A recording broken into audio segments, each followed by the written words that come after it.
ہوں کہ آپ بھی سب بندے ہیں. میں نہ سینٹ آگسٹائن ہوں نہ میں کیمیو ہوں جو 100% سچ بولوں، لیکن ہم سب اپنے زمانے میں اندھے ہوتے ہیں. ہم اپنے زمانے کے لیڈر کو، اپنے زمانے کے نابغہ روزگار کو، اپنے زمانے کے بڑے آدمی کو نہ دیکھ سکتے ہیں، نہ سمجھ سکتے ہیں، نہ اس کی زبان کو فالو کر سکتے ہیں. میں آغاز کرتا ہوں سقراط سے کہ سقراط کے ساتھ کیا ہوا. کیا ایتھنز کے میجارٹی لوگوں نے اس کے خلاف بیٹھ کے فیصلہ دیا یا نہیں دیا؟ کون اسے بچانے گیا سوائے 3 لوگوں کے؟ آج سارے لوگ سقراط کی بات کرتے ہیں، تو کیا بچانے والے یا اس وقت جو مارنے والے تھے وہ وہی اندھے تھے جس طرح کے ہم اندھے ہیں؟ میں آپ کو یاد دلانا چاہتا ہوں کہ جب عیسیٰ کو مصلوب کیا گیا تو کئی صدیوں تک تو اس کا نام لینے والا بھی کوئی نہیں تھا. اس کو کہتے ہیں کہ وہ ہسٹری میں موجود ہی نہیں تھا. تو یہ کیا اس زمانے کے سارے لوگ اندھے تھے؟ ہاں اندھے تھے. سارے لوگ اندھے ہوتے ہیں اس زمانے کے. انہیں بعد میں پتہ چلتا ہے کہ ہمارے ساتھ کون موجود تھا اور کس طرح اس کے ساتھ زمانے نے بدسلوکی کی اور اسے مار دیا. میں آپ لوگوں سے سوال کرتا ہوں کہ کیا ہم اندھے نہیں ہیں کہ بھٹو کو مارنے والے 11 سال حکومت کرتے رہے، وہ جج بعد میں چیف جسٹس بنتے رہے، وہ سارے کے سارے لوگ جو وہ سارا سامراج سالوں حکومت کرتا رہا؟ کیا ضیاء الحق کی قبر فیصل مسجد میں ہونی چاہیے؟ نہیں ہونی چاہیے. اس نے کون سا کارنامہ کیا؟ میں سوال کرتا ہوں میں سوال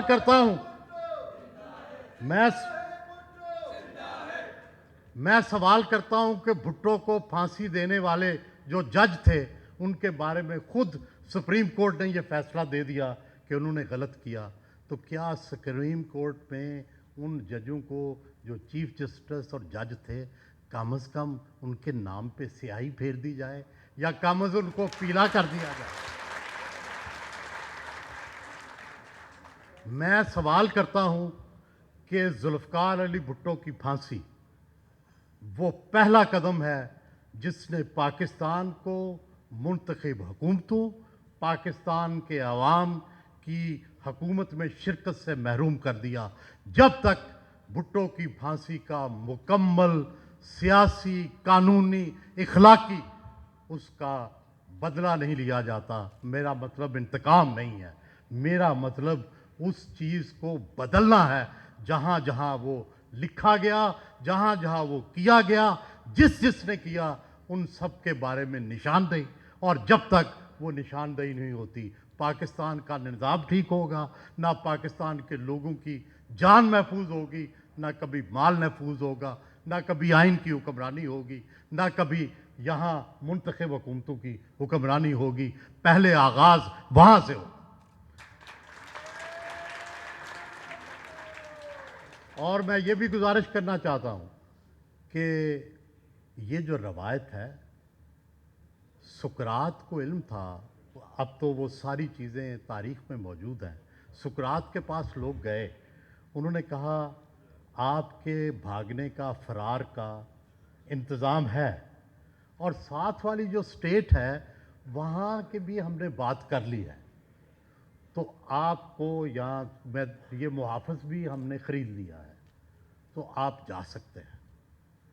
اس نے کہا آج اگر سقراط نے ایک غلط قانونی فیصلے پر عمل نہ کیا، چاہے اس کی جان چلی جائے، تو کل صحیح فیصلوں پر عمل کون کرے گا؟ ذوالفقار علی بھٹو بھی می لارڈ کہتے کہتے پھانسی کے پھندے پر جھول گئے، اور می لارڈز کو شرم نہ آئی کہ ہم قانون کے ساتھ کیا کر رہے ہیں. میں کہنا چاہتا ہوں کہ جان دینا، ایکسیڈنٹ میں جان دینا، چارپائی پہ لیٹے لیٹے جان دینا بڑا آسان ہے، ناگزیر ہے. لیکن یہ جانتے ہوئے کہ میں مارا جاؤں گا اور ایک ایک لمحہ اس کے لیے انتظار کرنا اور نہ گھبرانا. یہ میں نے تو پاکستانی سیاست میں دو ہی دیکھے ہیں, ایک بے نظیر اور ایک ذوالفقار علی بھٹو.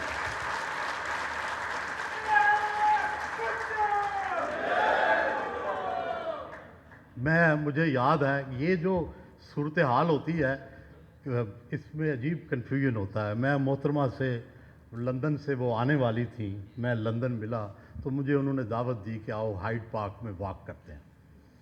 تو ہائیڈ پارک میں ہم جب چلے تو مجھے سب سے پہلا, اکثر میرے سے مہربانی کرتی تھی, شفقت کرتی تھی, تو مجھ سے پہلا سوال یہ پوچھا کہ یہ جو لال مسجد کا ہم نے فیصلہ کیا ہے, اسی زمانے میں فیصلہ ہوا تھا تو انہوں نے سپورٹ کیا تھا لال مسجد میں آپریشن کو, یہ صحیح کیا یا غلط کیا؟ میرے کچھ دوست کہہ رہے ہیں, میرے پارٹی کے لوگ, کہ ہمیں کیا ضرورت تھی.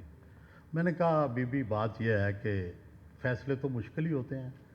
اگر میری بیوی میرے بچے اپنی مرضی کی فلم نہ دیکھ سکیں, اپنی گاڑی میری بیوی ڈرائیو نہ کر سکے اور آپ اس کی سپورٹ نہ کریں تو آپ میری کس بات کی لیڈر ہیں؟ تو آپ کو یہ بات کرنی چاہیے تھی. یاد کریں کہ اس وقت وہاں نہ عورتیں ڈرائیو کر سکتی تھی, نہ آپ اپنی مرضی کی فلم دیکھ سکتے تھے. بی بی نے مجھے دوسرا سوال کیا کہ اگر if we have to choose between mullah and military, what should we do? میرا تو خیر میں تو اتنا قابل نہیں ہوں, بڑا نالائق سا بندہ ہوں, لیکن اس زمانے میں نے کوئی ایک آدھی کتاب ایسی پڑھی ہوئی تھی. تو میں نے کہا بی بی ہیں تو دونوں پاکستان کی ہسٹری میں ان کا رول تو اچھا نہیں رہا, نہ ملا کا نہ ملٹری کا, لیکن if we have to choose between the two, we'll go for military. بی بی نے کہا کیوں؟ میں نے کہا دیکھیں, کوئی بھی جو اسٹیٹ ہوتی ہے اس اسٹیٹ کا نمبر 1 اس کے لیے امپارٹنس ہوتی ہے جیوگرافی, اور نمبر 2 ہوتی ہے ملٹری, اور نمبر 3 ہوتا ہے آرڈر, اور نمبر 4 ہوتی ہے ڈیموکریسی. اگر ڈیموکریسی لانی ہے تو ہمیں ملا کے ہاتھ میں نہیں دینا کہ انارکی آ جائے, ہمیں آرڈر لانا ہے تو ملٹری کے ہاتھ سے پھر بھی کوئی راستہ نکل سکتا ہے. لیکن تیسرا سوال انہوں نے جو مجھے کیا, ان سوالوں کے جوابوں سے مطمئن ہو کے, خوش ہو کے, انہوں نے تیسرا مجھ سے سوال کیا, will my life be safe if I land in Pakistan? یا میری اسسمنٹ ٹوٹلی, جس طرح ہم جذباتی اب ایران کو جتا رہے ہیں, تو اس وقت میرا بھی یہی تقریباً نظریہ تھا. میں نے کہا بی بی they will receive you if they have a little wisdom in their minds, they will receive you at the airport and they will take directly you to the Prime Minister house. تو افسوس یہ ہے کہ وہ نہیں کیا گیا, اور پھر وہ سب کچھ ہوا جس کی وجہ سے آج پاکستان ان حالات میں ہے. اور باقی بات یہ ہے کہ سقراط ہو, حضرت عیسیٰ ہوں, یا اور برونو ہوں, جو پوری ایک لسٹ ہے جس میں بھٹو بھی شامل ہے, جو وہ کہتے گئے ہر سال وہ ثابت ہوتا گیا. اور ہم وہ جو اندھے لوگ تھے جو اس وقت اس حقیقت کو نہیں سمجھ سکے, اب آہستہ آہستہ حقیقتیں کھلتی جا رہی ہیں. اب 77 کی جو تحریک قوم اتحاد تھی وہ بھی سمجھ آ رہی ہے, جنرل ضیاء الحق کا مارشل لا بھی سمجھ آ رہا ہے, افغانستان کے اندر مداخلت بھی سمجھ آ رہی ہے, اور اس کے بعد پاکستان کی امریکہ کے ساتھ مل کے کرنے کی سمجھ آ رہی ہے. سارا ورلڈ آرڈر سمجھ آ رہا ہے.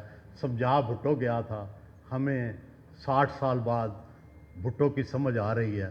امید ہے کہ آنے والی صدیاں مزید سمجھائیں گی. بہت بہت شکریہ.